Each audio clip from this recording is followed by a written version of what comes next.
You're listening to the Options Insider Radio Network. For more quality options programs, visit www.theoptionsinsider.com or search for Options Insider Radio Network in your podcast provider of choice. Listeners can also access all of our programming through our mobile app, available in iTunes and on Google Play.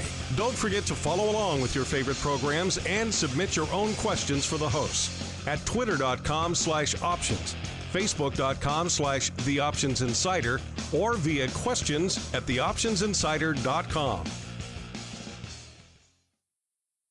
And now, it's time for the show that breaks down the options market, from unusual activity alerts to market analysis, strategy overviews, listener questions, and much more. If it involves puts and calls, then our all-star panel will break it down. It's time to hit the option block with your host, Mark Longo from the Options Insider Media Group, and co-hosts Uncle Mike Tosaw from RCM Asset Management, Andrew the Rock Lobster Giovinazzi from OptionPit.com, and Mark the Greasy Meatball Sebastian from OptionPit.com.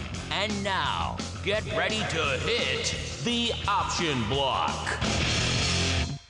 Good afternoon and welcome to the Option Block. I am your host for today, Mike Tosaw. Mark Longo is out in San Diego enjoying himself at Stocktoberfest. I'm sure he's having a good time. I don't think I've ever gone to San Diego and not had a good time. But today on the show, Andrew and myself will be holding down the fort. So without further ado, ladies and gentlemen, let me introduce to you my first co-host and the only co-host, the one who's irreplaceable, except when Sebastian replaces him on certain days, Andrew Giovinazzi. Andrew, how are you today? I'm doing better. Let's say I'm doing better, but I'm still not totally back to health, but more better health, just not bad health. Got it. And that's the beauty of the business of trading. So long as you have eyeballs to see the screen and a finger to click your mouse button, pretty much nothing stops you from doing your job. That's kind of the beauty of it, wouldn't you say? It is. It's a full life. You look at the screen and you click stuff. Not probably as much fun as when it was you were a floor trader. It was a little busier, or maybe when you played football and got to run into people for a living. The show is one of the few times, well, I guess I talk to my students during the day, but I get to actually interact and do stuff off the cuff, as it were. Off the cuff it is. Speaking of off the cuff, let's go back on the cuff and discuss today's marketplace. It's time to break down the latest topics, trades, and trends in the world of options. It's time for the Trading Block. Looks like from everything that I am seeing and what I saw in the marketplace today, around, I would say 9 o'clock Chicago time, things were looking very grim. We had a gap down in the marketplace, pretty much nothing but bears the first half hour of the trading day. Then the bulls came in. We actually had a range today of around 20 points. Let's see, probably almost a 25-point peak to trough range on the S&P today. Right around 9 o'clock, buyers came in, and we didn't quite end on the highs of the day, but we still ended pretty high. Was the option pit starting to buy around 9 o'clock, or what's going on here today? Clients were doing some, I would say, scooping. We looked at Apple. We looked at some of the bank stocks.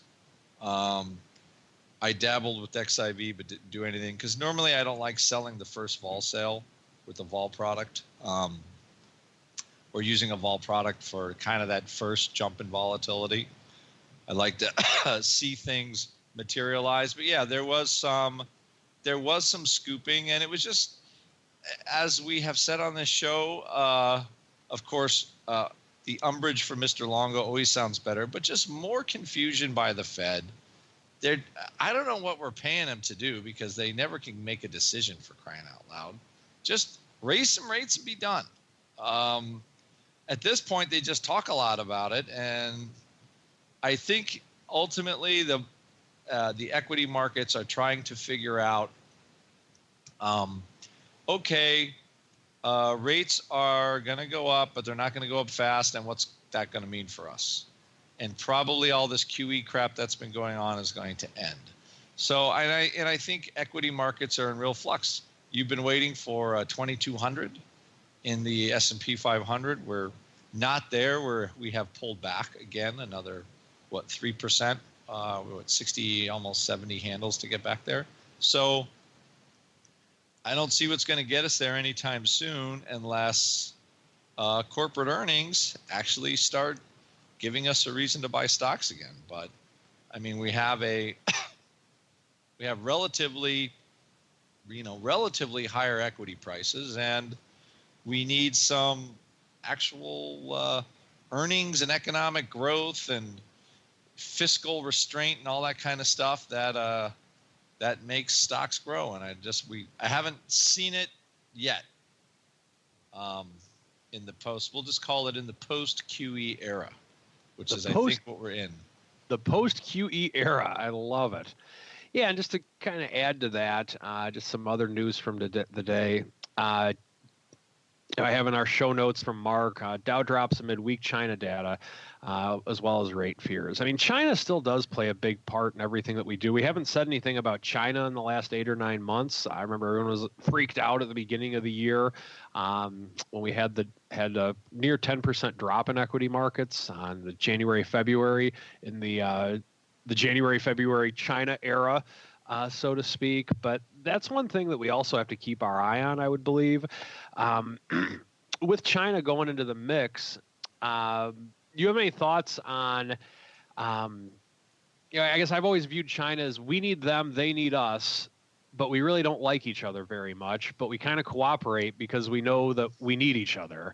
Do you have any thoughts on the weak China data and how that may affect our economy?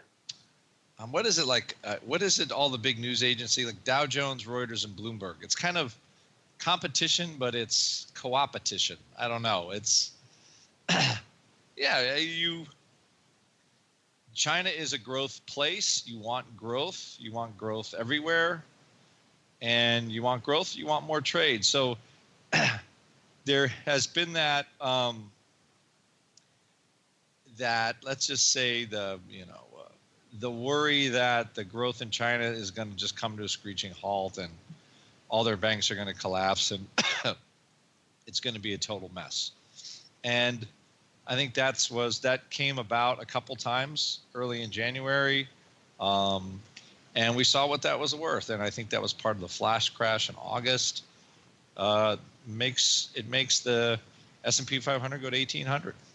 It's what it does. So having one of the more dynamic economies fall apart, I don't think that's overall very good for us. It's not really good for the U.S., although it would be nice if, it would be easier for the U.S. to do business in China. We make it kind of easy for them to do business here, and it would probably be nice if they would make it that easy over there. But I haven't quite seen that yet. No, I have not either. I have not either. So with that, the next thing that comes on to what I'm looking at right now is oil. It seems like if you just look at the market movements throughout the day today, we have the releases for the oil and natural gas inventories. Those are kind of market movers in some cases. You look at just a daily chart of the markets today, you'll see some pretty big price bars around the times when that was released. Now, let me ask you this, Andrew. If I'm of the school of thought to where if we do have a very cold winter this year, and whether we are or not, who knows? I have a hard enough time predicting markets and predicting Cubs baseball. That's kind of what I try and stick to, quite honestly. So weather's something that I stay out of. But if we do have a colder winter, I personally could see energy prices going up fairly significantly if we do have a cold winter. Do you have any thoughts on that?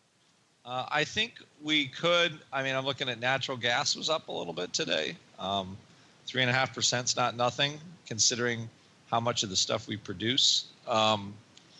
And you've had 2 years of production cutbacks in the U.S. So, I mean, OPEC's not cutting back, but we have. So that could put a little squeeze on, that could easily put a squeeze on energy prices. So it would not surprise me because, as you know, with markets, things that everybody thinks is kind of conventional wisdom, it changes real fast.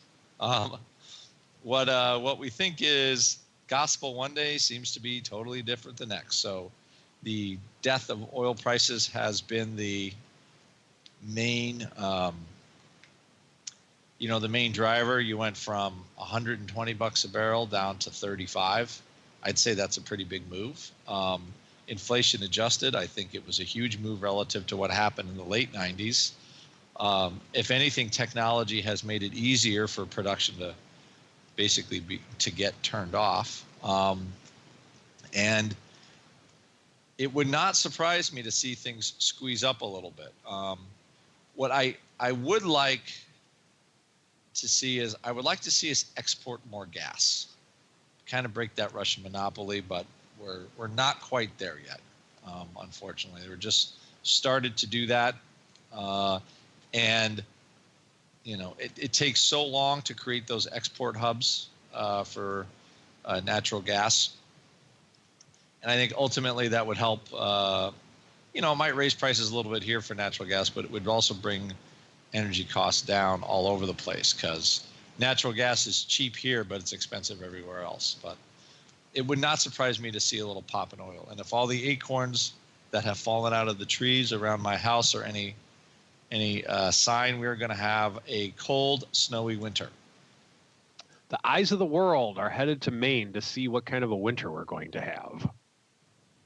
So, and with that, one thing that I always like to do as well is that I want to make sure always that my holdings are not still related based on hopium.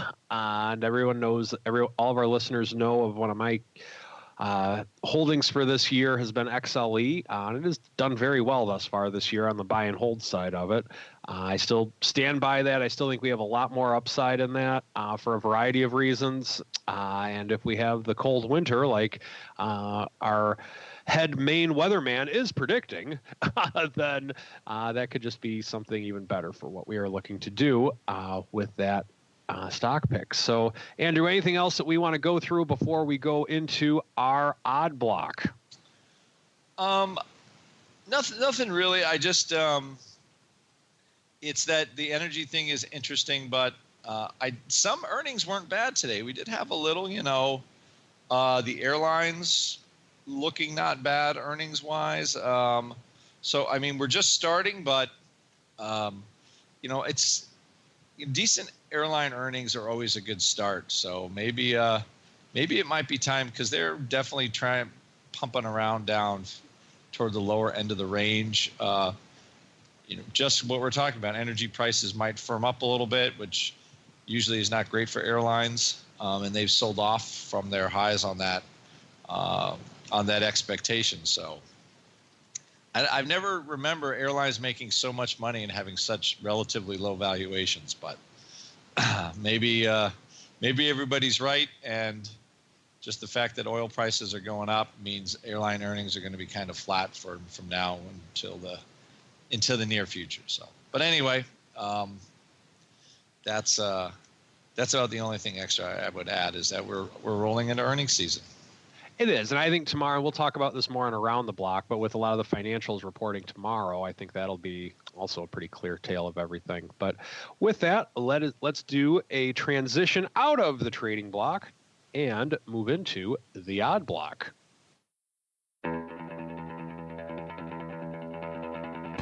It's time to break down the most interesting, unusual, and downright questionable options activity that's been identified by theoptionsinsider.com. It's time for the Odd Block.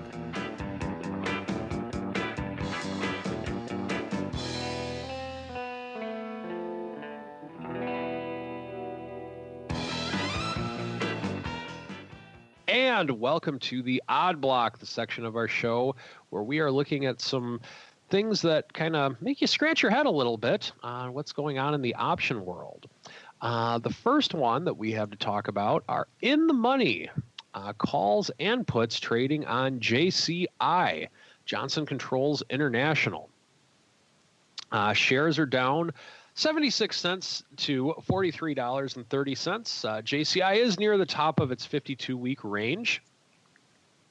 Paper did trade on the November 41 calls and 38 puts for $3.15 and 45 cents, respectively.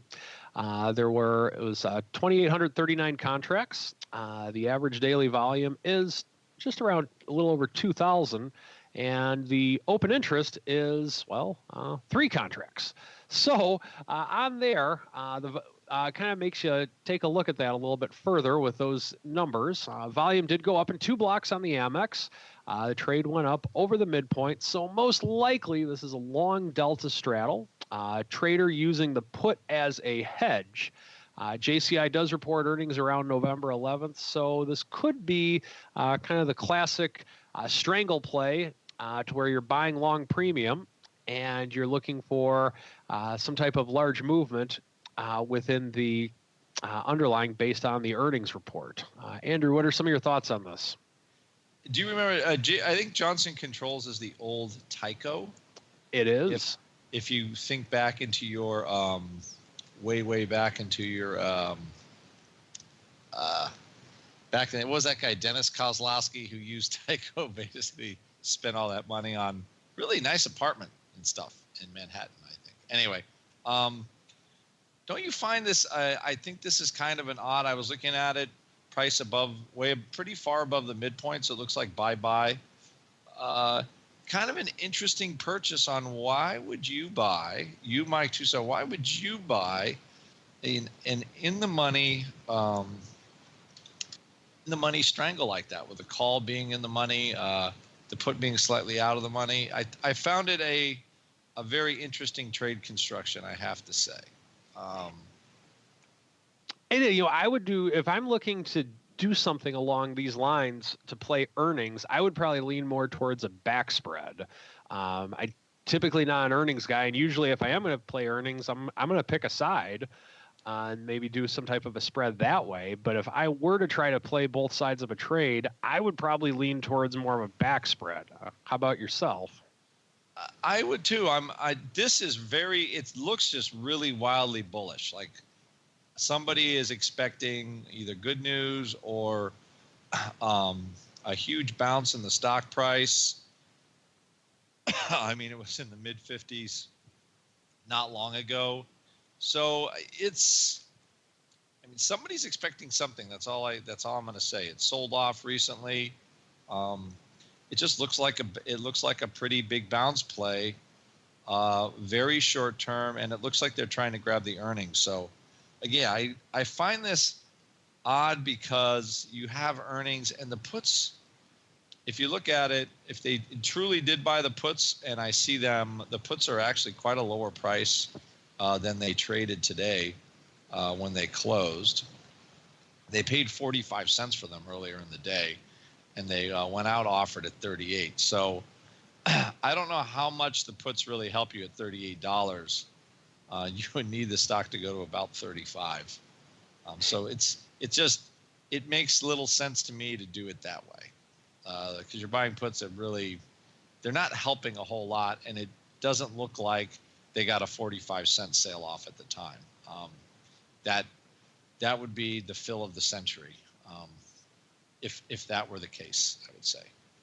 No, and as my thought on that, if they are long the puts, then you're right. You would need that much of a movement to benefit you, because if you're playing it on earnings, which it appears that they are, one of the best benefits for buying puts is if the stock goes down, you have volatility increasing. And the problem with this is that once the stock does go down, the reason for the vol increasing will be gone because the earnings announcement will already be out there. So I think I'm kind of with you on that one, in that if you're going to look to do something straddle-esque, I don't know if this is really the right way to go. It just looks really bullish, and it's almost like they're throwing the call in there as an afterthought. So, hey, maybe they're right. They certainly could be right, and That is entirely possible because they look like they're playing for a little bounce play. But again, very, very odd why you would buy the 38 put instead of buying something, like a 40 put or something a little closer. That seems it would help a little more. But, it's not my 2,800 contract, so I guess it's somebody else's. Got it. Next one, we have Blackstone Group. Shares of Blackstone, ticker symbol BX, are down 31 cents to $23.85. BX is near the middle of its 52-week range. Paper traded 7,000 January 2018 25 calls for $2.12. Slightly out of it's an out of the money call option. ADV is 12,548 contracts. And the open interest is just over 3,400. With that, the volume did go up on the ICE through AutoX. This trade is a straight call buy with 315,000 shares of stock going up concurrently. If the trade is priced, if the trade as priced is tied to the stock print, it is a delta neutral back spread. The trader is expecting big moves for 2018. How do you read this, Andrew? I did see this as a what's funny is it didn't go up. The calls went up through AutoX, but the stock didn't. So this could be either an unwind of the equity position, meaning somebody was long Blackstone and they just sold the stock and decided to buy 7,000 calls instead, which is entirely possible. But, you look at it and the stock's kind of at the lower end of the range. It was just trading $28 only, a couple of, month and a half or so ago. The high for Blackstone was in the mid 40s. I know that it produces a lot of dividends. They pay out a lot of their private equity dollars to shareholders. I don't think it's a bad dividend stock at all because they do pay out a lot of those dollars. So I just think somebody is trying to ride the stock higher. And when you think about it, those calls for $2, they give you a lot of leverage considering they're only about $1 out of the money. So volatility is pretty low. So they're looking for a move. There's no way around it. I think Blackstone's paid about $1.50 in dividends over the last year. Again, because all their cash flow for divvies are kind of weird because they have to exit some of their positions. But it does have a pretty good track record as long as long as Mr. Schwartzman is still alive. So I like this as a holding. I own some of it, so might as well bet on the rich guy. There you go. There you go. Well, and the other thing about this, whenever you buy longer term calls like that, maybe we can kind of go through this a little bit as well. Dividends are one of the 6 factors of option pricing. And so when that's the case, a lot of times if you're just betting on one of the benefits of owning BX the stock would be you get the dividend on it. As you said, you get the 2 benefits are you get the dividend as well as potential upside. Now, of course, the risk is if they stop paying a dividend or if the stock goes lower. But with the call option, a lot of times the put options are going to be more expensive than the corresponding call option. So, for example, if you look at a stock that's trading at $50 a share, it pays a dividend. The $50 call will be priced less than the $50 put because the dividend is factored into that. Now, if you're betting on upside like this trader is, then that can be a benefit in buying a call option in that, no, you're not going to get any dividend benefit on it, but you will get the pretty nice upside of the stock benefit to it with just having a small amount of capital at risk in the call options. Wouldn't you agree? I would agree. And that's why you are, when you look at this one actually as an example, I believe you're pretty near the money, but the call is only $2 and the put is trading pretty close to $5. So that is a sign that there is a kind of an uneven cash flow, or at least a big dividend there. So, but yeah, if the stock all of a sudden runs to, $27 or $28, they could be sitting on a double at least, I think. So I think it is a way to go, and it still, to me, feels like kind of it feels more bullish than anything. And maybe they just picked an excellent day to do it. They may have. Yeah, I know I've talked on this show a few times in the past about dividend-paying stocks, and just doing combination-esque trades. I know Chevron, I've talked about some of my trades on Chevron in years past where we've sold puts and have bought call options, and you do that from a diagonal standpoint, meaning you buy a call option several months out, maybe sell a more near-term put option, and you can do it with put spreads, you can do it with just short puts, and it does make it easier to finance the call options. Now, of course, the disadvantage is that you don't get any dividend exposure when doing it that way, but you get added juice, so to speak, when selling the puts. So something to think about. Just another way with which to play dividend-paying stocks that you are bullish on. Last one of the day for the odd block, THC, Tenet Healthcare. Shares are up 81 cents today, all the way above the 22 mark, 22.09. It is near the bottom of its 52-week range. Paper traded 1,000 THC November 22 calls for $1.30. ADV is 2,884 contracts. Ours 2,884. Excuse me. The open interest is 586 on contracts. Volume did go up on ARCA on a price variation tag. The trade is part 60,000 contracts where some traded through the offer and the stock went immediately up. There are takeover rumors on THC today, and the implied volatility is up 10 points in the same month. Andrew, this has a lot of educational opportunities written all over it. Have at it. It does have a few. Now, the first thing which I find maybe is ironic, the best word for this, but don't you think a healthcare company with the acronym of THC doesn't that sound odd to you? In what sense? Are you making a stand for certain medicinal uses of certain drugs? I just thought, did they all get around the conference table, smoke some dope and decide to name the company, pick THC as the symbol? I just found that funny for some reason. I don't know why. That just strikes me funny. And they probably did too at that meeting. They might still be laughing, actually. This one, I know because this came up early in the morning. Actually, this was a subject of some pit chat because we looked at this volume and, it has all the makings of takeover volume for sure. I know I actually talked to a guy on the floor and their crowd got run over by this trade. The calls closed 2:30 and they sold them at $1.30.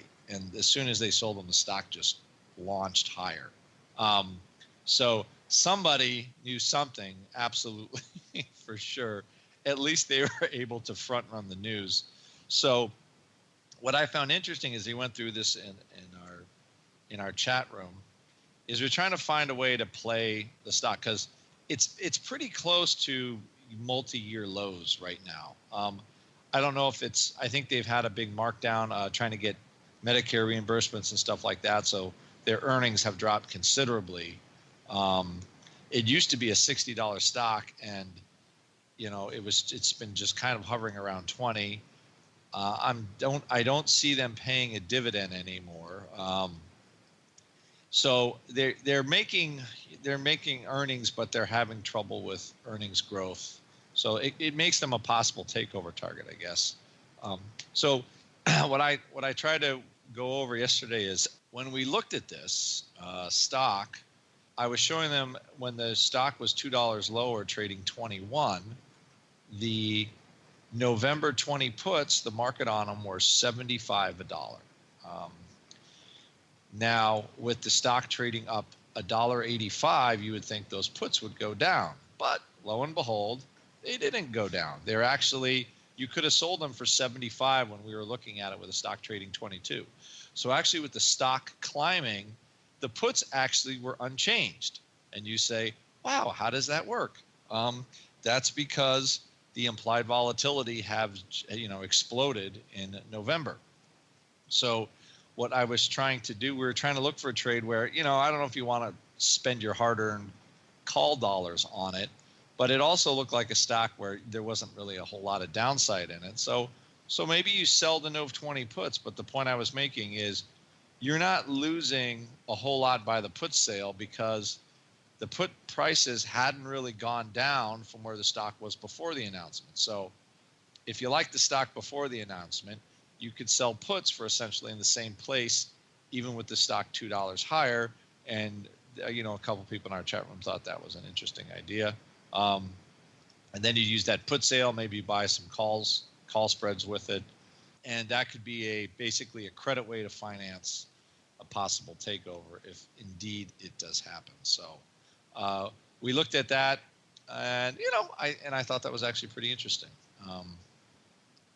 But that is the magic of volatility and options. So sometimes it pays to do a little homework on the strike selection and pricing before you just go out and start buying some calls. Unless, of course, you know that what the news is going to be before you buy them. And if you know that, then, well, that's a whole nother show. That's correct. That would be the option block cheaters show where we just profile some people who are really smart. What would be some of the great ones in history? You got Gordon Gekko, got Ivan Boesky. Who else has been, kind of thrown in front of the bus? That guy who used to be the CEO for Warren Buffett that bought a bunch of that stock that they bought out. I don't remember which guy that was, but one of his lieutenants. Yeah, we should have the Insider Trader Hall of Fame. We could do that for the odd block. That would be very interesting, the Insider Trader Hall of Fame. But yeah, maybe for the Christmas show or something like that, when there's not a lot of trading activity one day, we can do, in lieu of the odd block, the Insider Trader Hall of Fame. Exactly. As a former floor trader, I was always not the insider. I was the guy that sold the calls to the guy that really made lots of money on them. So I know what the insiders look like from the other direction. I never actually had any really good information, unfortunately. You weren't rich enough to be a cheater. I was not. I was definitely not. Very good. Well, with that ends our odd block for the day. And the next section of our show we have coming up will be the strategy block. It's time to dispense options, wit, wisdom, and education. It's time for the Strategy Block. All right. And then right now, unfortunately, I don't have any minions to report to. Longo took all of his minions out to San Diego with him. So I'm convinced he's out there drinking minion beer and doing whatever it is that they do with the minions out in San Diego. So we're going to have to kind of just go free flow today, and that there's nothing to hint about. So on that note, what I want to talk about today is income. And I've had this conversation before on the show in terms of what we do. Of what you can do in situations like we are right now to where, well, let's face it, nothing's paying anything. I remember back in the, I forget, it was the late 80s, early 90s. I was all excited. I had a few $100 of lawn mowing money saved up. I'm in grade school, and I opened up my first savings account paying 5.25%.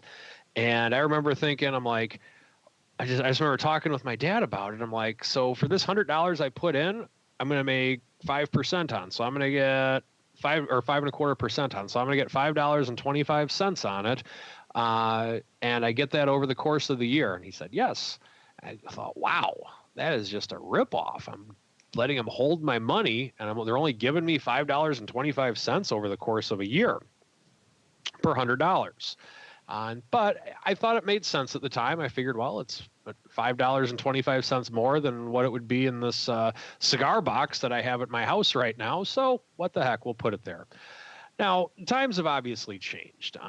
It's just huge news if you find some type of savings account to where if you put in 50 grand, they'll give you 1% for a month, and then or for a few months, and then maybe something will work out better. But and then it's kind of like an introductory teaser rate, but nonetheless, it's just kind of one of those things to where let's just face it, yields really don't exist today. Now, with that being said, I want to talk to you guys, or talk to you, the listeners, about what is often disguised as income, but it's not really income, as you may know it. For example, you could sell some put options. Oh, it's an income trade. Well, yeah, it is income, no doubt about it. It's money coming in. You're getting, whenever you sell a put option, for example, if XYZ stock's at 50, you sell the 45 put. That dollar that you get in income, or whatever the premium is, that's yours to keep no matter what. Now, always, and forever, that dollar belongs to you. Now, of course, with that dollar comes the obligation of buying the stock at $45 should you be called upon to do so, but you are getting that income. But the income comes at a price, and the price is more than just the FDIC insured income that a lot of our listeners were used to growing up. It doesn't exist anymore.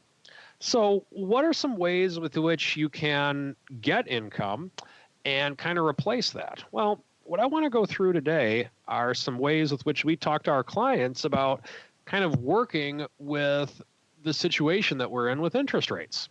Because the days of, well, okay, I'm retired now. Let's put maybe 80-90% of my portfolio in bonds. I'll live off the income, and we'll have a little bit of equity exposure for just in case we might want to make some money, but I can live off the 8-9% interest in the bonds that are very well rated. Well, unless you're buying very poorly rated junk bonds that are long-term, you're not going to get that type of income. So some of the ways with which we work on this is that, number one, we do nothing. That's one option. And that we continue to own stocks and perhaps we hedge them. I talked in the show, possibly about a month ago, as kind of a bond replacement strategy from the standpoint of risk, in that we're collaring silver very tightly right now. Now, right now, the trade is not working out so well, and that it's down a whopping maybe 1% approximately, but it still has another year and a half to mature, and it's not paying any income, but it's one of the trades to where you have very minimal risk, kind of like bonds were back in the day. Only now you have it set up to where you have very minimal risk due to the put option that is hedging the SLV position that we have. I believe, and I don't have it in front of me right now, but I believe the one I presented on the show was that you had perhaps around a 1.5% to 2% risk for the potential of 8 to 9% to the upside over the course of a year and a half. It's based upon the price of silver, has nothing to do with bonds, but from the standpoint of risk reward, that's a similar rate of return of what a bond would be back in the day for that time frame. Now, that's one way with which you can do something to replace yield, and it's not yield, it's not income, but it's something that's lower risk and something that you can do to be creative on it. Another way with which you can do it would be to just simply sell your stocks at times when you need income. Just have a programmed sell on the stocks. Granted, you might be selling them at a lower price, but you have to argue that perhaps maybe you're selling them at a higher price as well at times. You just have to have a systematic system. That would be a good title for the show, the systematic system. You have to have a system of when you are selling. Sometimes you'll get burned on it, and sometimes you won't. Now, another way with which you can do it is through dividend-paying stocks. At RCM, we have something called the Global Equity Income Portfolio, and it's just based upon a variety of dividend-paying stocks, and it is a way with which you can collect income. You can get it that way, but the disadvantage, of course, is that you have to ride the ups and downs of the stocks that are in that portfolio. Also, we've talked about this on the show before as well. You can create income with the wheel style trades to where you sell a put, get into the stock, sell covered calls on it. Once again, yes, it is income, but you're taking on the obligations within the stock. So there is another risk factor to it that was not there back in the days of the late 80s, early 90s when I'm opening up my savings account at the local bank. Local banks really aren't very common anymore either, quite honestly. So the final way that you can look into doing something like that would be in the annuity realm. And folks, annuities are something to where be very careful with it. In my book of business, with the money that I manage for my clients, I would say probably less than 5% of all the assets that I manage are in annuities. And that's 5% would even be on the high end. Annuities are a specific tool for a specific situation. And I'm bringing this up because oftentimes it's pitched to people saying, oh, you want income? We'll give you income. And it'll show you something that looks really good at first glance on an annuity illustration. But if you really look into it, it's not there at that point. Where annuities can come in is if you're looking for some type of a lifetime income hedge and you're concerned with outliving your money. And this is from the income standpoint. There are cases for annuities in other situations for growth as well. But from the standpoint of income, this is a way with which you could do it, but make sure that you understand the product and make sure that you understand what your alternatives are. I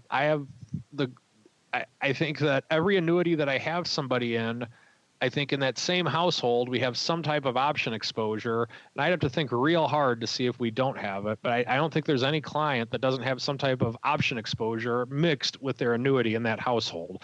I'm sure I have at least one or two people like that, but I just can't think of any off the top of my head right now. And the reason is because I think there are a lot of cases to combine option trading with annuities to enhance the rate of return or to protect the risks of the annuities that exist. So make sure that you really have a good understanding of how it's working. And once again, remember, annuities are a specific tool for a specific situation. When someone says, oh, all annuities are horrible, well, not necessarily. There are uses for it. It's kind of like, I think that's saying all annuities are horrible is like saying all hammers are horrible. Well, if you're using screws all the time, yeah, all hammers are horrible. But there is going to come a point to where you need to pound in a nail, and then that's when you need to have that specific tool. Annuities and cash value life insurance are specific tools for specific situations, which we've talked about on the show before. But where it's dangerous is when people start using them as like a cure-all or this end-all be-all for what they're supposed to be. And that's where I think you need to be very careful with them. So with that concludes my strategy block on the income-based strategy block, so to speak, for October 13th. And now we move on to everybody's favorite section of the show, the mail block. It's time to take your seat on the All-Star panel as we read your emails, tweets, Facebook messages, website comments, and much more. It's time for the Mail Block. All right, welcome to the Mail Block. This is the section of our show where we get to hear from you guys on what's going on with everything and some questions with which you need answered, and we will do our best. Now, I was not on the show on Monday, so stop me if I'm rereading one of the questions, please, but I don't think I am. The first one is from TraderOnki. On Ulta Guidance Increase, Wednesday close, $238.97. Thursday morning news. Ulta announced that it expects to report third quarter earnings per share of $1.35 to $1.38, up from prior expectations of $1.25 to $1.30. Thursday open, $246.35. That's up almost $7. I'm sorry, that is up almost $8 from the Wednesday close. Stock trade as high as 266.74, over 10%. As I write this at 1:20 Eastern Standard Time. Looking at yesterday's open interest and volume books, October 21st, 240 calls traded 1,066 contracts. October 230 puts traded 993 contracts. October 230 puts traded 600. I'm sorry, the October 14th expiration 230 puts traded 680 contracts. By looking at today's open interest, I can say about yesterday's vol, most of the October 240 calls were opening trades. Most of the October 230 puts, and this is the October 21st 230 puts, were closing trades. Most of the October 14 230 puts were opening trades. Would you please share some of your thoughts and conclusions about these trades? Do you think it was a wide, long strangle? Why do you think they closed the OC 21 puts and opened more OC 14 puts? Were they more certain about the timing and the news and wanted to decrease their insurance by buying cheaper puts? Thank you in advance for your time. Well, that is a very good question. And Andrew, I am going to let you have at it. I know. I was just trying to dissect this. I'm trying to. It looks like they owned a strangle, and I can't. And besides coughing all over the place, I can't see where. It's not that I can't. Is they traded some of the puts. It's very hard I'm just, again, looking at the open interest without actually seeing it when it traded. They could have taken some money off the table on the puts, or they just decided they didn't need them. It really is kind of tough to tell. The one thing they haven't done is it doesn't look like they closed a lot of the OC 240 calls today. So you would think with the stock up $27, you would have a lot more. They would have closed them at some point, wouldn't you think? But I'm not seeing on volume of, there's only 200 contracts and 1,600 open. So I'm not seeing the closing that you would associate with that normally. So I'm not sure. Maybe, are you sure that they bought those calls? That's my question. They were opening, but somebody could have also written those.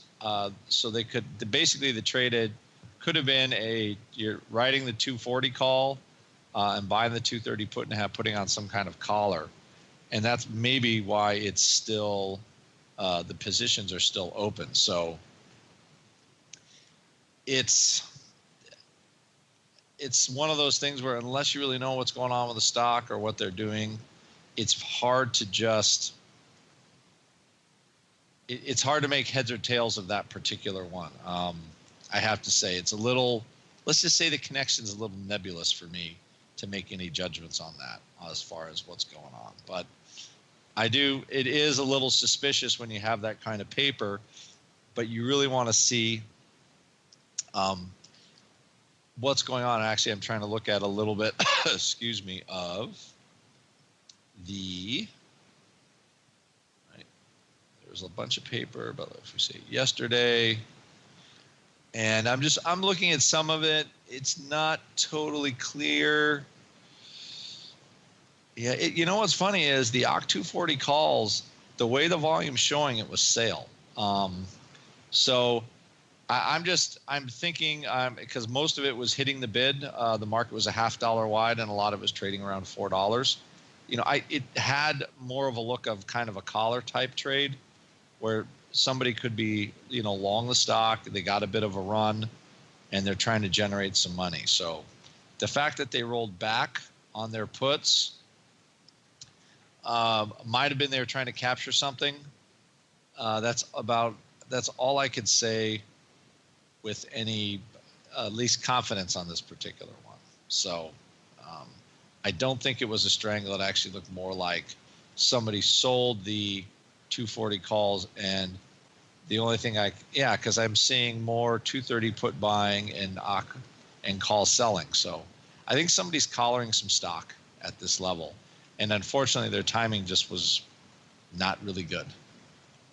No, I could see that. And I have in the past, like, let's say that you go and you look for, say, you're in a 2-month option, and then all of a sudden you do become more bullish.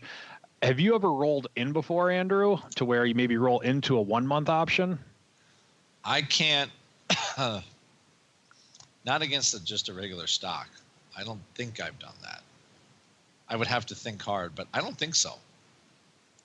Yeah, the only time I could think of in doing that, and I've done it to where, like, if I think maybe there's a little bit more upside to it, let's say that one of my calls has done really well, it's gone in the money, and I just think we might have a little more upside. I might just, let's say, close out a 10 lot and then leave on maybe like a 1 lot out of the money near term if I think there might be something with the house's money. But that would be the only situation where I would do something like that. Yeah, that's what I was. It's a tough. And I'm looking at the volume from yesterday, and I'm not seeing it marked spread. Normally, there's a trade tag of spread, something like that, on it. I'm not seeing that particular volume mark spread. So it again, I'm just saying it looks like now somebody could have bought puts and bought stock. I think there's got to be some stock in there somewhere, or they really just had an awful day, because calls they sold at $4 are worth 25. Got it. All right, we have time for one more question. This is from Marival. Question: interesting piece in Current Modern Trader about selling break-even strangles. Have you seen? What are your thoughts of this technique? Is it me, or are there new techniques for selling strangles all the time that always tend to blow out? It is not you. I think everyone at some point in their trading career has been tempted by the naked short strangle, Kool-Aid temptress, whatever. But I can tell you, at least from my personal experience, which is very limited, I kind of learned my lesson quickly on this one in terms of selling at least leveraged strangles or leveraged straddles or leveraged strangles, that it's a cruel mistress. Would you agree on that one, Andrew?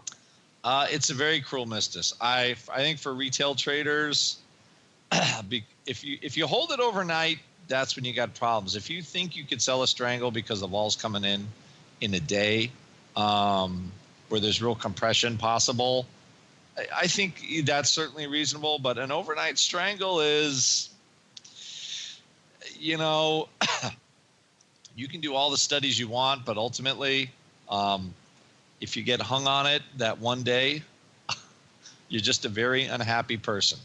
That's all I can say. I've watched too many things move around. If anything, I would think is durations of any short strangles have to be very short. And I mean, realistically, you are not looking for more than, really 3 or 4 days where you just want to sell the darn things. So that's how I think about them. I do not think of them as sort of long-term trades, because you're basically sitting in there and you're waiting for something to happen, waiting for something not to happen over a 3-month time period or something like that. Now I'm looking at this Futures Magazine article, and I see this kind of, I see this study and I'm looking at, okay, it might look good, and then it doesn't. And that ultimately, that's the problem with those types of trades. I mean, you can't really get around it. So I don't think there's anything new under the sun. I don't think there's anything new under the sun selling strangles. Quoting Ecclesiastes on our show, I love it. All right. Well, that concludes the mail block for today, and we will finish up with Around the Block. It's time to tell you what we'll be watching on our trading screens until the next episode. It's time for Around the Block. All right, Around the Block. This is the section of our show where we tell you what we're looking at the rest of the week. I would say the main thing that's probably the most important thing to watch tomorrow on Friday would be the financial earnings. We have Citigroup, we have JP Morgan, we have PNC Financial Services, we have Wells Fargo. I think the financials are going to be, that's going to be the biggest thing tomorrow. What's your take on that, Andrew? I think that will set a tone as far as because we did have a pretty big run in VIX today. It was actually up a lot more. We opened down. China oh, the Fed confused everybody. What do we do? I mean, we have seen this so many times. And then everybody looks around and says, oh, well, things aren't so bad and interest rates are going to go up really fast anytime soon. And so then the market rallies again. There just hasn't been enough scary stuff to make the sell-off last. That doesn't mean we can't have some more scary stuff tomorrow. But I think solid financial earnings, usually when banks are making money, everybody else is. Of course, except for the financial crisis, but also banks were losing money at that point. So it would be a good signal, I think, if we saw some just solid earnings. It doesn't have to be anything crazy, but if they can make money in a low interest rate environment, that's good. God bless them. All right, and last but not least, what's going on over in the option pit? In the option pit, we start our live gold class on Monday for everybody that wants some education. We're going to do a live series for all of our gold clients and above starting Monday. Also, we will do a boot camp for all the newbies that are interested the last week of October, first week of November. So all of you that want to get some learning on, if you don't understand what the heck Mike and I are talking about, those are two excellent places to start. Very good, very good.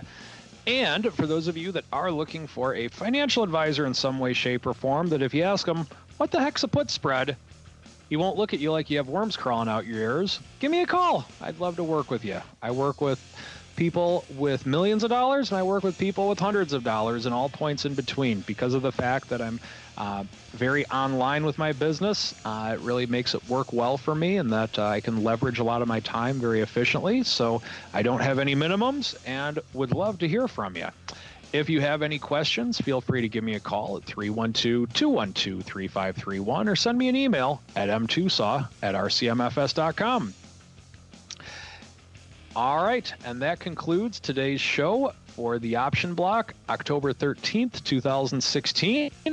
And we look forward to Mark coming back next week and talking to you guys as well. So long, everybody.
The preceding program was a production of the Options Insider Radio Network. For more quality options programs, visit www.theoptionsinsider.com or search for Options Insider Radio Network in your podcast provider of choice. Listeners can also access all of our programming through our mobile app, available in iTunes and on Google Play. Don't forget to follow along with your favorite programs and submit your own questions for the hosts at twitter.com/options, facebook.com/theoptionsinsider, or via questions@theoptionsinsider.com.